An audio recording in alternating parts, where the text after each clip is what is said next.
myself again. But it's the only way you're ever gonna learn. You look back and it's all in the past. I'm dwelling on the thoughts I cannot say to you. If I don't say the words, then maybe it's not true. And it feels alright when they come and say to you. Welcome along to NUFC Matters with me, Steve Wright. That is Eddie Howe's press conference review for West Ham United away, and that is tomorrow, 8 o'clock kickoff. Razor was first up from BBC Radio Newcastle. He asked him how Joe Willock was. He said he hadn't seen him today. It was too early to say. Didn't want to give anything away, obviously. Asked him if there was any other issues with regards to players. He said reasonably okay. There was a few people who were injured, carrying maybe knocks, physical problems. It was a really big physical effort during the game, but from his perspective, everybody else should be fine. Obviously, apart from Emil Kraft, who is long term, and Miggy Almiron, who of course is still missing. So we'll wait and see what happens with Willock. He asked if you would need the same kind of performance again against West Ham. He said, yeah, we'll definitely need the same again. He says we need to deliver, against West Ham. He says it's going to be a difficult game. They're a good opposition. He said they've had a slightly different season, of course, due to their commitments in Europe. But from his perspective, yeah, they need to be on the ball at West Ham tomorrow. Razor then said second match of a busy week, 3 away games as well on the belt. He went, yep, it's an interesting dynamic. He says, but we've had that before.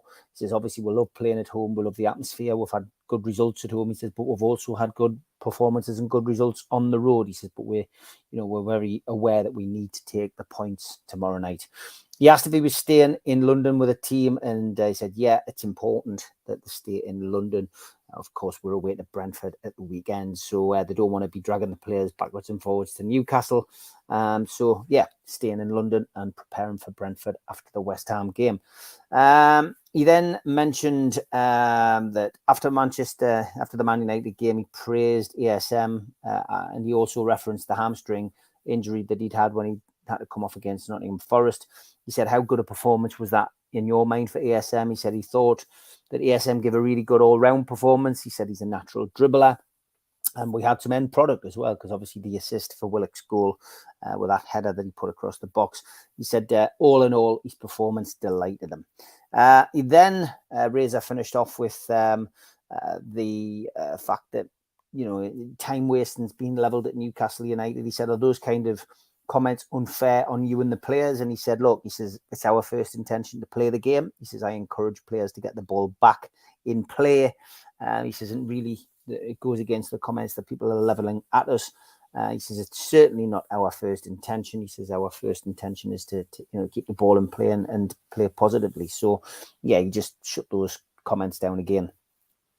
Keith then jumped in with no time to waste this week, and Eddie applauded him on a good link to his questions. He said, how difficult is it to manage 3 games in a week after having 2 weeks off? And he says, well, we've got to manage it. He says, it's all about getting the balance right, getting the balance of training right, not tiring players out, for example, not travelling back to Newcastle after the West Ham game.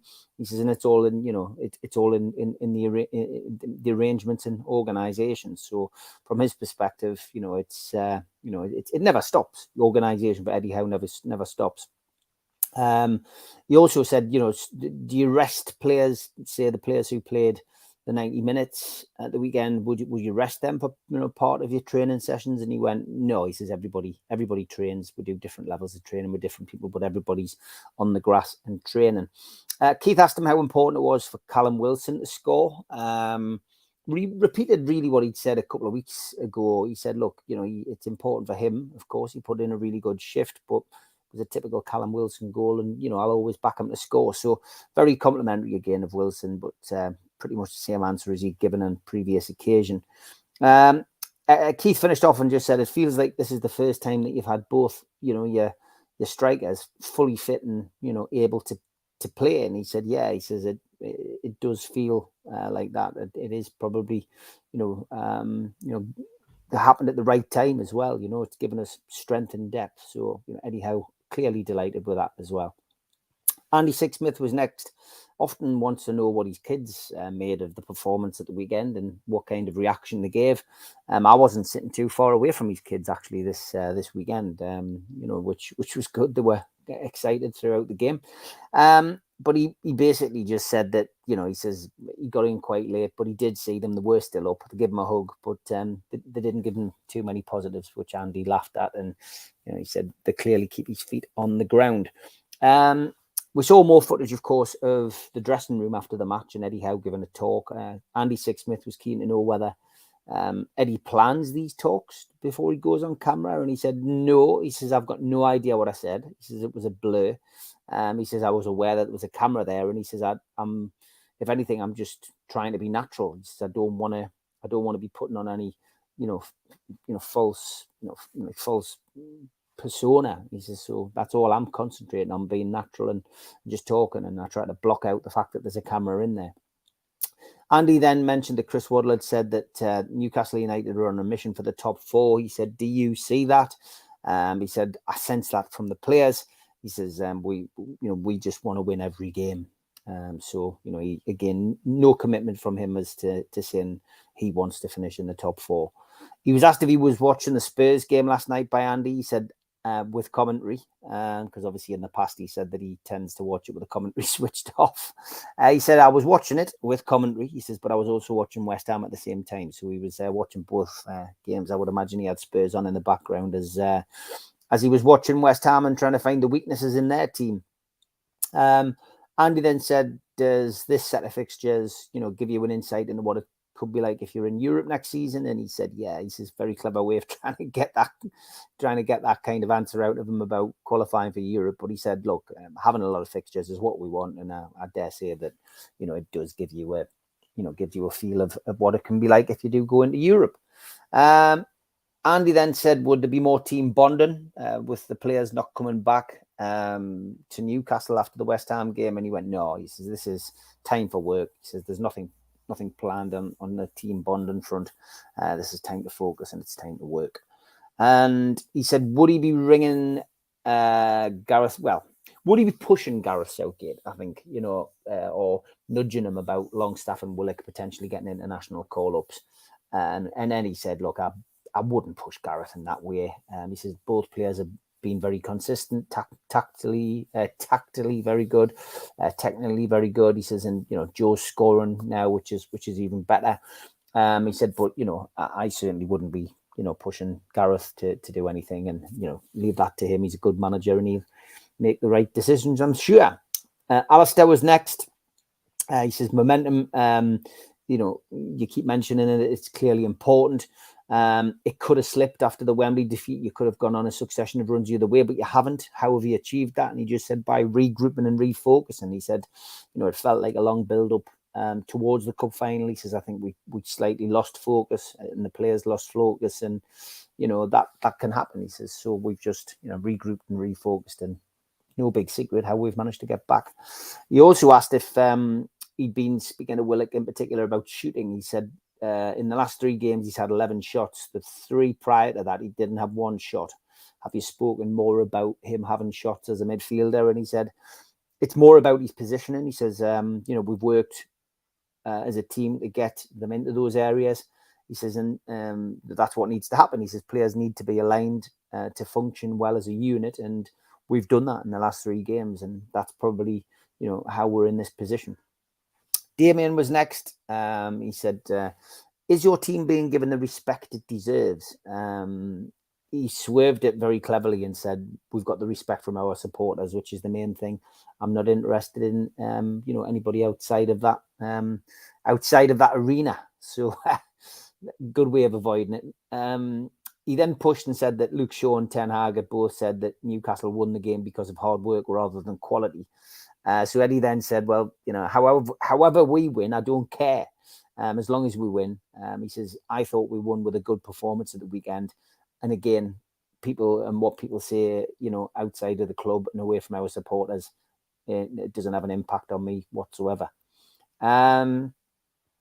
He then finished off with a question about success. He said, would you say the season has been a success no matter what happens now? Or have your targets changed? he, again, as he does, gives a certain answer. He said, what is success? He says it's up to an individual how they judge successful season. He says, so I'll leave that to others to decide. Luke Edwards was next. He said, when you look at, the situation at Chelsea and what's happened to Graham Potter, you're thankful that you're here. And he said, I'm very thankful that I've come to St James's Park. I'm very thankful I'm at Newcastle United. He says, the welcome that I've had from the owners, the staff, the players, the supporters. He said, I don't take it for granted. And he said, hopefully we continue to grow as a club. He said, then asked him if he, have you got the city? Have you got the club under your skin? And he said, yeah. He says, I feel home here with the people at the club and the supporters. And he said, it's nice to feel like that. And, that's not something that I, that I do on a regular basis. It's not something you can take for granted. I love it. He then said, he then talked about the club, again, in general, and the people in the team behind him,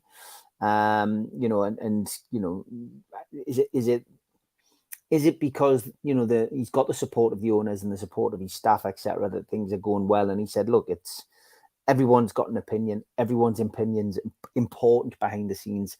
I don't just make the decisions. And he says, and I think, that without saying it, he was trying to get across that adage of the teamwork makes the dream work. I think, he didn't say that, but that was the kind of message he was trying to get across.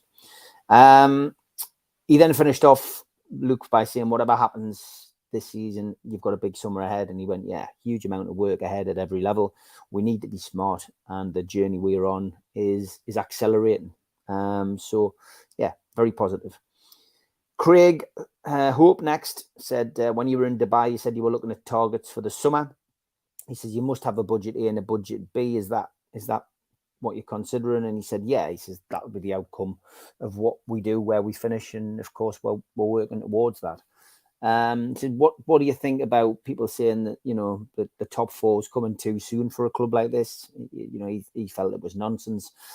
Eddie said, it's dangerous for me to say that to anyone. He says, no part of us is trying to keep Newcastle from achieving the top four. We set out to win every game, and what will be is more or less what Eddie said. But Craig saying that he felt that people saying the top four coming too soon was nonsense. Now I've got to agree with him. Jordan was next. He said the players, or some of the players who we've spoken to and who've been interviewed, have said that they're aiming for the top four. And he said, well, players will say their own thing, and they're allowed their own thoughts, and from his perspective, he's happy for the players to speculate and to say that, but it's not something that he'll be doing. Jordan asked him what he thought of Anthony Gordon's role at the weekend, and he said, yeah, he's in a much better place. He came back ahead of schedule, did what he needed to do with his ankle. He's got desire, he's got motivation, he's brilliant, and he said he gave us a lift against Manchester United at a key time. Dom Skur was next, and he said, you've got a difficult decision coming up, he said, with Isak and Wilson, especially with Wilson's record against West Ham. And he said, yeah, it's even more difficult now. Thanks for that, Dom. But he said, yeah, look, we've got an intense period of games coming up, and I will make the right decisions at the right time, and decide who's going to play and who's not going to play. So, didn't really give too much away about what he's going to do against West Ham. But Wilson's record is good. He then asked him about Jacob Murphy, tapping his wrist when he was coming off the pitch. Not the first time he's done a few little things like that. And he just said, look, I've got no problem with that kind of thing as long as it's in good humour and it's not offensive. I'm happy with whatever has happened. Martin Hardy, don't hear too much from this guy in press conferences, but well-known journalist in the locality. He just said, have you got 3 plans now for your transfer window in the summer? Is it Champions League, Europe, and no Europe? And he went, yeah, look, all eventualities are covered. Obviously this week, he says, I'm preparing for the West Ham game now.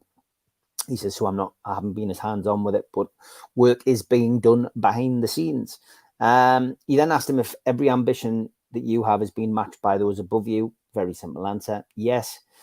Is there a ceiling? Of course, remember that Liverpool and Jurgen Klopp were talking ceilings in the earlier part of the season, and he just said, no, I don't believe in having a ceiling to what ambitions you want to achieve.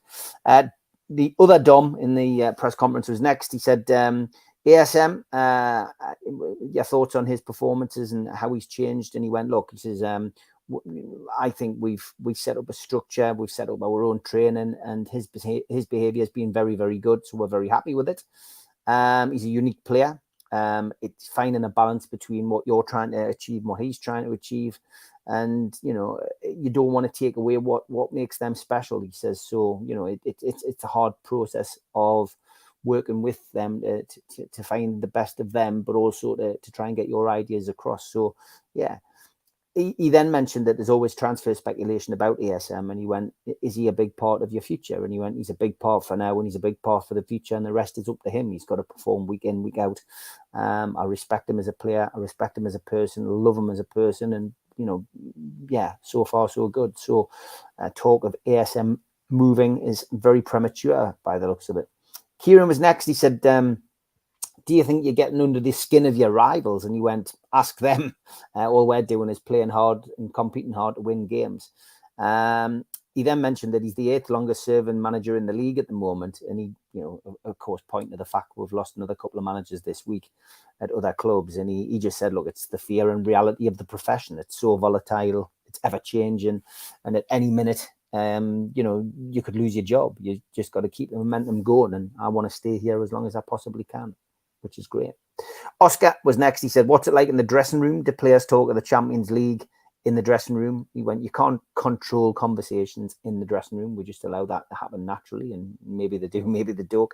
He says, so there's no ban on talking about the Champions League in the dressing room? He went, no. He says, because if you start banning things, it only gets worse. So simple answer to a simple question.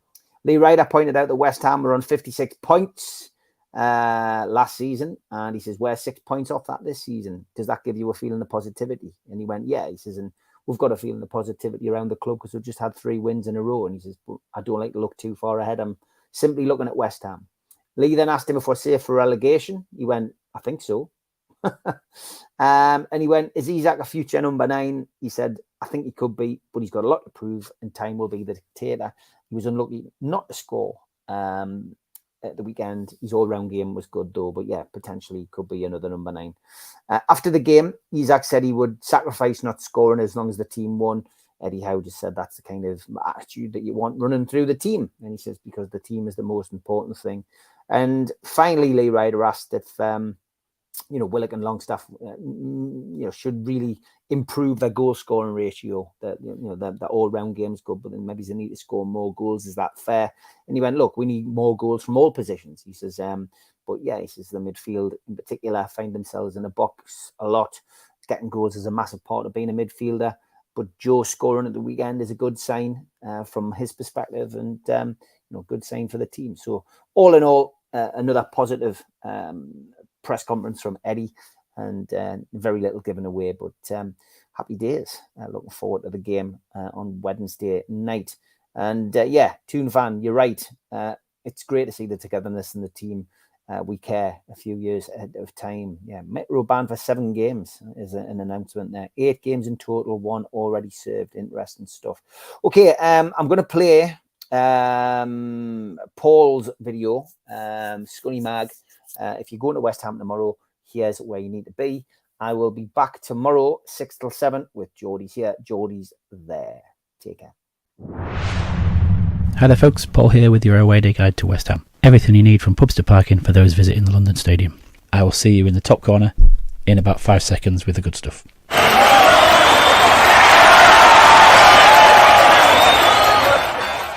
Okay, so if you're arriving by train, you've got 2 options. There's Hackney Wick, an overground station that's really handy for the stadium. It's probably the closer of the 2. And Stratford International is 15-20 minutes walk from the ground. For those driving in, you need to be heading towards Stratford International Station and the Westfield Mall, where there is a multi-storey car park. That will set you back at around a tenner for the day, just under I think. And again, is really handy. You're in a shopping complex that's got pubs and bars and stuff like that. The away-friendly pub in there is under the Premier Inn, and it's called the Tap East. And it's sort of on the northwest corner of the mall. Your what 3 words for the front of the Tap East pub is good, slim agenda. Okay, moving across to the Hackney Wick Overground Station. As you come out of there, head south, turn left, and you'll be coming up towards a bridge. There are two sort of real ale kind of hop house pubs next to each other. First one you come to is called the Howling Hops, and the second one is the Crate Brewery, and that's right on the canal. Both nice. Crate Brewery is probably better in warmer weather because you can sit on the riverbank, and then just over the bridge from them you turn right, you're heading towards the stadium, which is probably the length of 2 football pitches away. Your what 3 words for the front door roughly of the Howling Hops is Many Park Score, and if that's full or you fancy sitting by the river, your what 3 words for the Crate Brewery is Little Chimp Risks, and that will bring you to the top of the stairs that you need to go down to access the bar. Okay, once you're done there, heading up to the stadium, we are on the southwest corner, and if you have gone up to the ground and you can't get in anywhere, all those are full or something's happened, then around the stadium you'll need to show your ticket to get into the perimeter, and then outside before you go into the actual ground there's like a fan village all the way around. There's beer and bands and stuff like that depending on the weather. If it's a nice day, it might be worth going in there and enjoying the atmosphere. It's mixed. When I was there last, there didn't appear to be any fan segregation, so it's generally a good atmosphere, and at that point you're basically in the ground. You've gone through the outer entry and you just go in and find your seat once you're ready, once it gets near the kickoff. The away section is on the southwest corner of the ground, and your what 3 words for the turnstiles is Fruit Cave Arena. You want to be in that sort of area. Okay, best of luck. Enjoy the game. Big thanks to all our sponsors. Thanks to Skips and Bins. Telephone 0800 25 45 25 3. Email inquiries at skipsandbins.com. Website skipsandbins.com. Easy contract free and pay as you go waste collection. Thanks to Mr. Vicky's Sauces, handmade in Cumbria, and you can find them at mrvickys.co.uk. Email info@mrvickys.co.uk and place an order by phoning 01768 210 102. Thanks to Fruity Vita Getaways. Book your holidays or short breaks in the UK or around the world with them. Let them find your happy place. ABTA and ATOL registered. You can contact them by emailing fruityvitagetaways@gmail.com. Call or text 0792 842 7895 and join their Facebook group at Fruity Vita Getaways.